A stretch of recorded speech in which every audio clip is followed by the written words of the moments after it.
کہ انہوں نے جو ہے وہ پراپر طریقے سے کورونا کے دور میں کووڈ کے حالات میں جو ہے وہ بڑے اچھے طریقے سے اس کو کنٹرول کرنے میں مدد کی.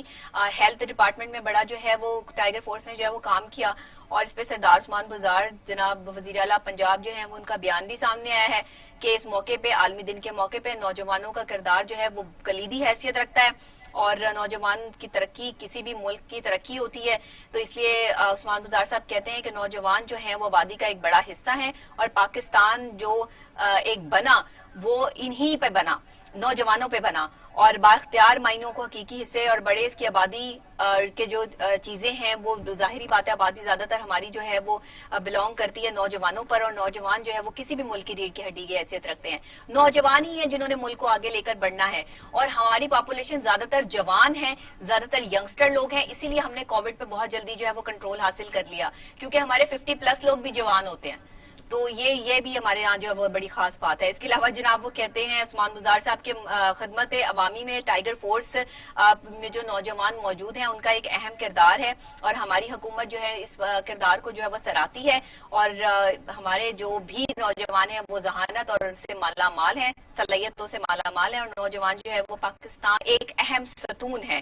تو ہم جو ہے وہ بھی جو بھی نوجوانوں کی ہم سے وابستہ ہیں ہم اس کو پورا کرنے کی بھرپور طریقے سے کوشش کریں گے. پنجاب حکومت اس معاملے میں نوجوانوں کے لیے جو مختلف جو ہے وہ پلیٹ فارمز لے کر آ رہی ہے, اور نوجوانوں کو قرضے بھی دیے جائیں گے جہاں سے وہ اپنا جو ہے وہ آغاز کر سکے, اور ساتھ میں جو ہے وہ نوجوانوں کے لیے جو وہ بہت سارے ایسے کام سر انجام دیے جا رہے ہیں کہ جس سے جو ہے وہ آگے ان کے لیے روزگار کے مواقع جو ہیں وہ ان کو فراہم کیے جائیں گے. تو یہ ایک بہت بڑی خبر ہے نوجوانوں کے حوالے سے. آج نوجوانوں کے عالمی دن کے حوالے سے جو ہے ٹائیگر فورس کے عالمی دن کے حوالے سے جو ہے وہ یہ خبر سامنے آئی ہے, کیونکہ آج ایک خاص دن ہے, اور ٹائیگر فورس کے حوالے سے بھی اس کو جو ہے وہ پاکستان تحریک انصاف کی طرف سے منسوب کیا گیا ہے. تو ہم ٹائیگر فورس کو بھی اس وقت جس میں تمام نوجوان شامل ہیں جو لوگوں کی خدمت خلق کے لیے جو ہے وہ جذبہ لے کر آگے بڑھ رہے ہیں, انہیں وزیر اعلیٰ پنجاب سردار عثمان بزدار صاحب کی طرف سے جو ہے وہ خراج تحسین ہے, اور انہیں یہ کہا ہے کہ ہم ان کو بااختیار بنانے کے لیے جو ہے وہ مختلف وسائل جو ہے وہ استعمال کریں گے, اور ان کے لیے ہر ممکن حد جو ہے وہ کوششیں کریں گے.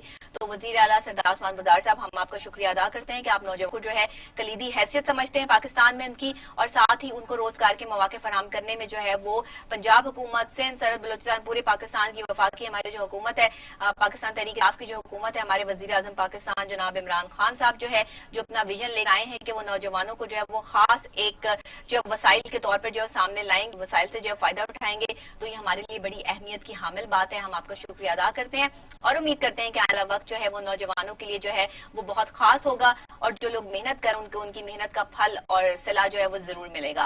تو آج یہ نوجوانوں کے عالمی دن کے موقع پہ, خاص دن کے موقع پہ میری طرف سے بھی اور میرے T V channel T V today کی طرف سے بھی آپ تمام نوجوانوں کو, ہم تمام نوجوانوں کو جو ہے وہ بہت زیادہ جو ہے وہ یہ دن آج کا مبارک ہو, اور ہمارے لیے جو ہے وہ یہ اہمیت کا حامل بھی ہے, اور ساتھ ہی ساتھ ہم اس میں جو ہے وہ ایک کلیدی حیثیت اور کردار جو ادا کر رہے ہیں, اپنی اپنی رسپانسبلٹیز لے کر جو بیٹھے ہوئے ہیں, جس طرح ہم پاکستان کی خدمت کا جذبہ لے کر جو ہے وہ آگے بڑھ رہے ہیں, اسی طرح جو ہے وہ ہمیں ہمت کر کے مزید آگے بڑھنا ہے.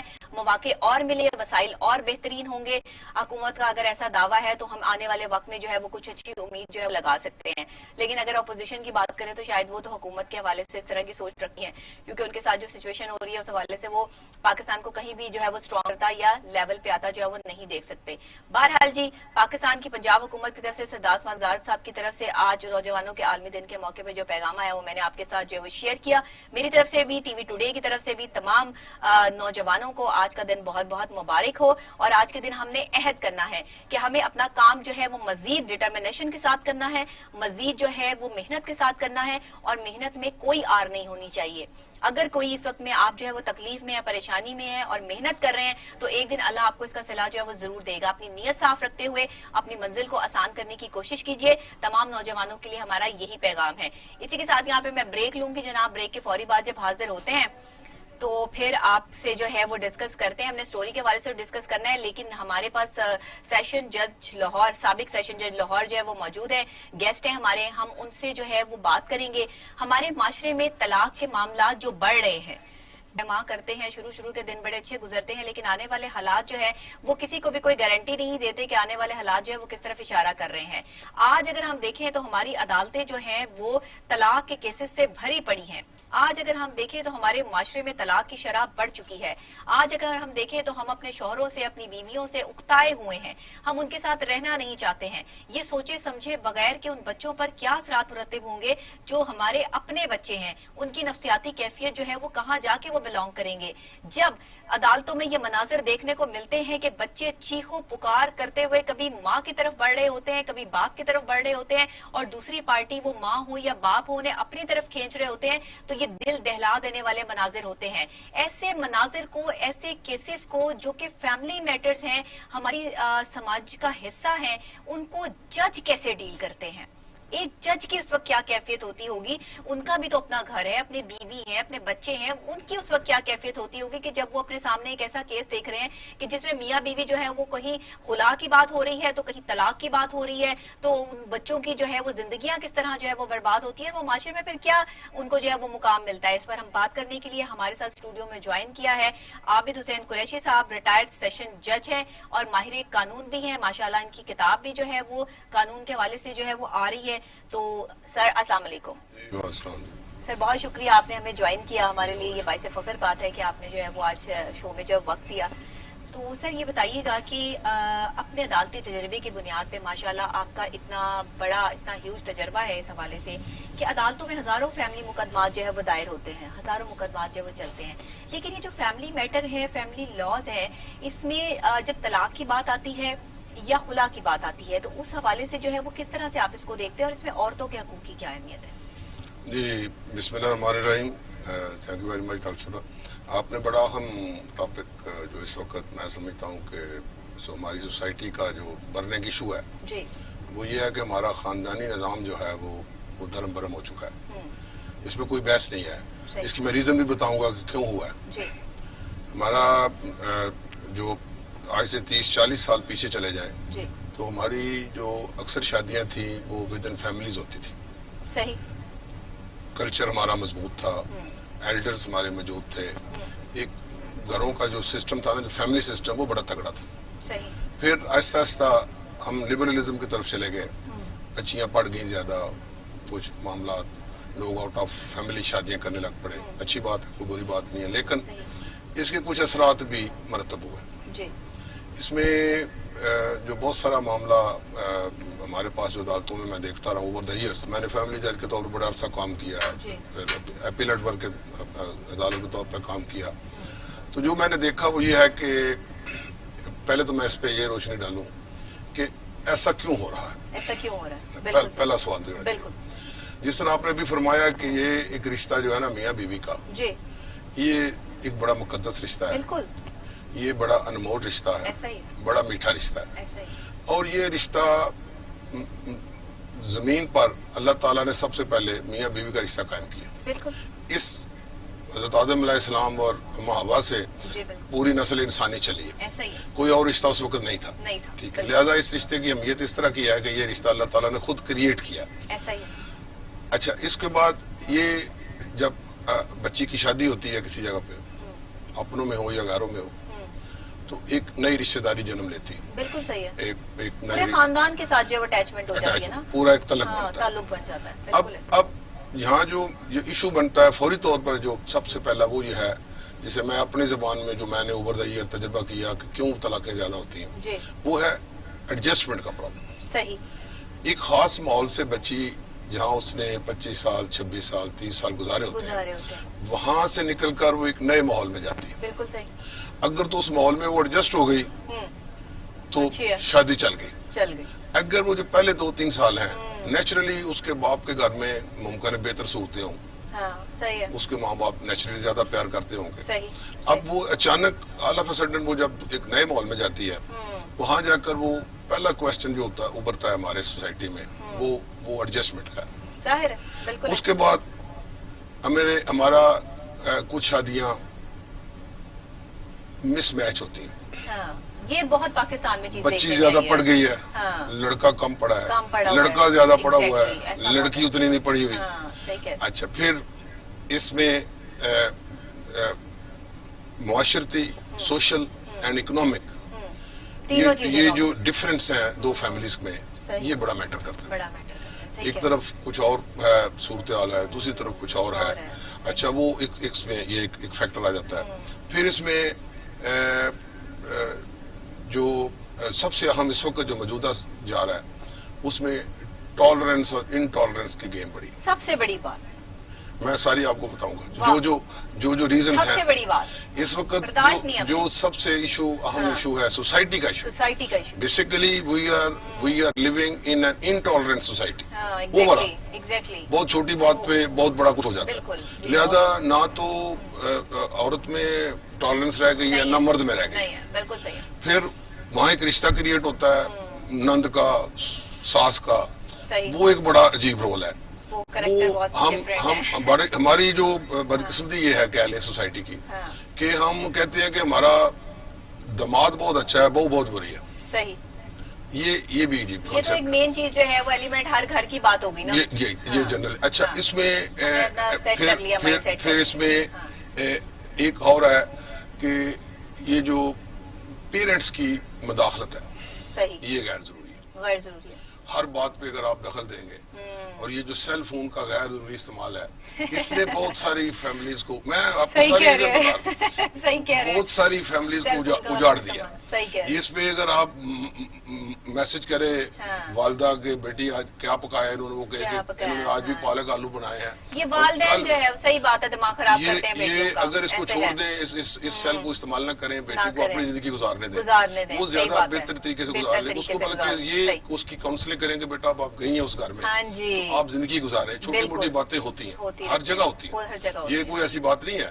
میں سیشن جج رہا ہوں تو میں کہتا ہوں کہ میری عدالت میں نہیں بے شمار واقعات ہوئے ہوں گے. آپ نے جتنا کچھ دیکھ لیا سر اپنی لائف میں, آپ تو سارا نچوڑ بتا رہے ہیں نا کہ جو کنکلوڈ آپ نے کیا. میں وہی باتیں بتا رہا ہوں جو. اچھا پھر اس میں میڈیا کا اور سوشل میڈیا کا بڑا رول ہے. واہ واہ واہ, بڑا آپ لائن وائز آ رہے ہیں چیزوں کی. یہ سارے ڈرامے جتنے چاہ رہے ہیں اردو ڈرامے, یہ گھروں کو انہوں نے بہت سارا برباد کر دیا, تباہ کر دیا. ہمارا فیملی کلچر تباہ ہو گیا.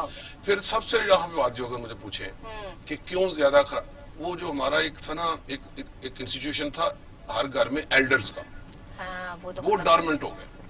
یا تو وہ بالکل بیچارے ان کی بات سنتے کوئی نہیں. اچھا یا وہ خود ہی انفیکٹو ہو گئے.